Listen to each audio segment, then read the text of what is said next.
بسم اللہ الرحمن الرحیم۔ السلام علیکم۔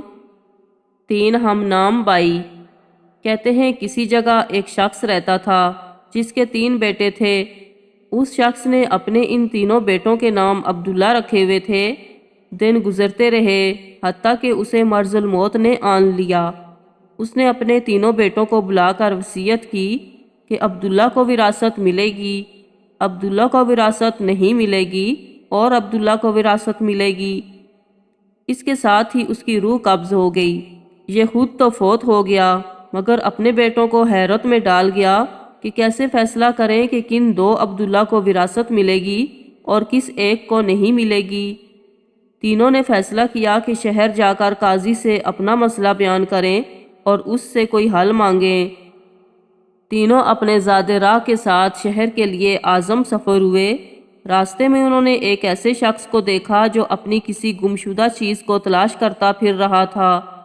ان بھائیوں کے پوچھنے پر اس نے بتایا کہ اس کی اونٹنی گم ہو گئی ہے جسے وہ تلاش کرتا پھر رہا ہے۔ ایک عبداللہ نے پوچھا، کیا تیری اونٹنی ایک آنکھ سے کانی تھی؟ اس آدمی نے کہا، ہاں ایسا ہی تھا۔ دوسرے عبداللہ نے پوچھا، کیا تیری اونٹنی ایک ٹانگ سے لنگڑی تھی؟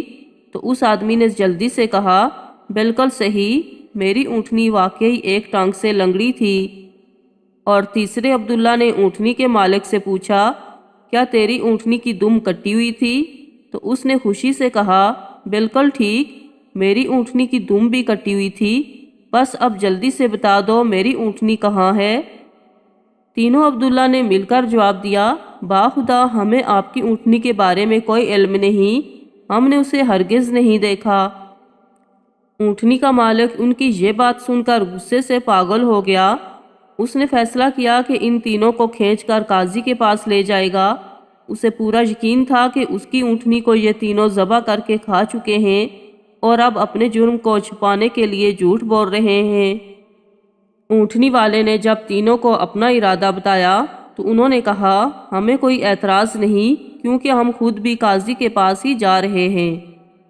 جب یہ چاروں قاضی کے پاس پہنچے تو اونٹنی والے نے قاضی سے اپنا قصہ بیان کیا۔ قاضی نے ان تینوں سے کہا، جس طرح تم تینوں نے اونٹنی کی نشانیاں بتائی ہیں، اس کا ایک ہی نتیجہ نکلتا ہے کہ اونٹنی تم تینوں کے پاس ہے۔ بہتر ہے کہ تم اپنے جرم کا اعتراف کر لو۔ پہلے نے کہا، جناب عالی، ہم نے اونٹنی تو نہیں دیکھی تھی، ہاں البتہ اونٹنی کے آثار ضرور دیکھے تھے۔ جب میں نے اسے کہا تھا کہ تیری اونٹنی ایک آنکھ سے کانی ہے تو میں نے دیکھا تھا کہ راستے کے ایک طرف کا گھاس تو خوب چرا ہوا تھا مگر دوسری طرف کا ویسے ہی باامان موجود تھا۔ اس کا ایک ہی مطلب تھا کہ اس شخص کی اونٹنی ایک آنکھ سے کانی رہی ہوگی۔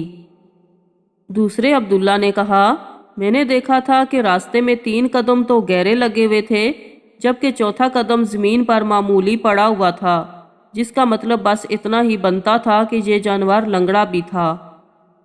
اور تیسرے عبداللہ نے کہا، اونٹ جب راہ چلتے ہوئے اپنا گوبر گراتے ہیں تو دم سے ادھر ادھر بکھیرتے ہیں، جبکہ ہم جس راہ سے آئے ہیں وہاں پر گوبر ایک ہی لائن میں سیدھا گرا ہوا تھا، جس کا ایک ہی مطلب ہو سکتا تھا کہ اونٹنی کی دم کٹی ہوئی ہے جو اپنا گوبر دائیں بائیں نہیں پھیلا پائی۔ قاضی نے بغیر کسی دیر کے اس آدمی کی طرف دیکھا اور کہا، تم جا سکتے ہو، تمہاری اونٹنی ان لوگوں کے پاس نہیں ہے اور نہ ہی انہوں نے اسے دیکھا ہے۔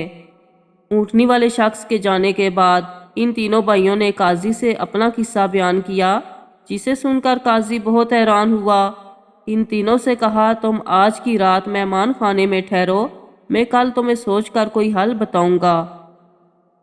یہ تینوں مہمان خانے میں جا کر ٹھہرے تو انہوں نے محسوس کیا کہ ان کی نگرانی کی جا رہی ہے۔ کچھ دیر کے بعد ان کے لیے کھانا لایا گیا جو گوشت کے پکے ہوئے سالن اور روٹیوں پر مشتمل تھا۔ پہلے نے کھانے کو دیکھتے ہی کہا، یہ سالن کتے کے گوشت کا بنا ہوا ہے۔ دوسرے نے کہا، روٹیاں جس عورت نے پکائی ہیں وہ حمل کے ساتھ اور پورے دنوں سے ہے۔ اور تیسرے نے کہا، یہ قاضی حرام کی اولاد ہے۔ بات قاضی تک پہنچ گئی۔ اس نے تینوں کو دوسرے دن اپنی عدالت میں طلب کر لیا اور تینوں سے مخاطب ہو کر کہا، تم میں سے کس نے کہا تھا یہ کتے کا گوشت پکا ہوا ہے؟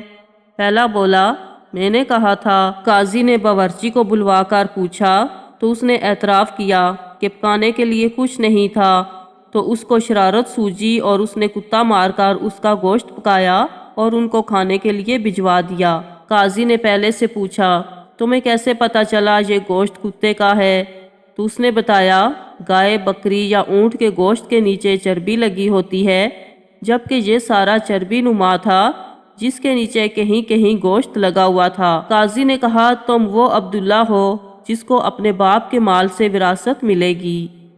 قاضی نے دوبارہ ان سے مخاطب ہو کر پوچھا، کس نے کہا یہ روٹیاں ایسی عورت نے بنائی ہیں جو 9 ماہ کے حمل کے ساتھ اور اپنے پورے دنوں سے ہے؟ جواب میں دوسرے نے کہا، میں ہوں جس نے یہ کہا تھا۔ قاضی نے پوچھا، تمہیں کیوں کر یہ لگا؟ تو اس نے کہا، میں نے دیکھا روٹیاں ایک طرف سے پھولی ہوئی ہیں اور خوب پکی ہوئی ہیں تو دوسری طرف سے کچی اور موٹی رہ گئی ہیں۔ میں نے اس سے یہی اخذ کیا کہ روٹیاں بنانے والی ایسی خاتون ہے جس سے تکلیف کے مارے زیادہ جھکا نہیں جا رہا اور وہ سامنے کی چیز بھی نہیں دیکھ پا رہی، جس کا مطلب یہی بنتا تھا کہ عورت حاملہ ہے اور روٹیاں بنانے میں تکلیف محسوس کرتی رہی ہے۔ قاضی نے اس دوسرے سے بھی کہا کہ تم وہ عبداللہ ہو جسے اس کے باپ کے ترکہ سے وراثت میں حصہ ملے گا۔ پھر قاضی نے تینوں سے مخاطب ہو کر پوچھا، یہ کس نے کہا تھا کہ میں ولد الحرام ہوں؟ تیسرے نے جواب دیا کہ یہ میں نے کہا تھا۔ قاضی اٹھ کر اندر گیا اور اپنی ماں سے پوچھا، کیا یہ سچ ہے کہ وہ حرامی ہے؟ تو اس کی ماں نے کہا، یہ سچ ہے کہ تم حرام کے ہو۔ قاضی نے واپس آ کر اس تیسرے عبداللہ سے پوچھا، تمہیں کیوں کر معلوم ہوا کہ میں حرامی ہوں؟ تو اس نے جواب دیا، اگر تم حلالی ہوتے تو مہمان خانے میں ہم پر نگران نہ مقرر کرتے، نہ ہی کتے کا گوشت پکوا کر ہمیں کھانے کے لیے بھجواتے اور نہ ہی کچی روٹیاں کسی مظلوم عورت سے بنوا کر ہمیں کھلواتے۔ قاضی نے اسے مخاطب کرتے ہوئے کہا کہ تم وہ عبداللہ ہو جسے اس کے باپ کے مال سے ورثہ نہیں ملے گا۔ تیسرے نے حیرت کے ساتھ قاضی کو دیکھا اور پوچھا، مگر ایسا کیوں ہے؟ قاضی نے کہا، کیونکہ ایک حرامی ہی دوسرے ولد الحرام کو ٹھیک ٹھیک پہچان سکتا ہے اور تم بھی میری طرح حرام کی اولاد ہو۔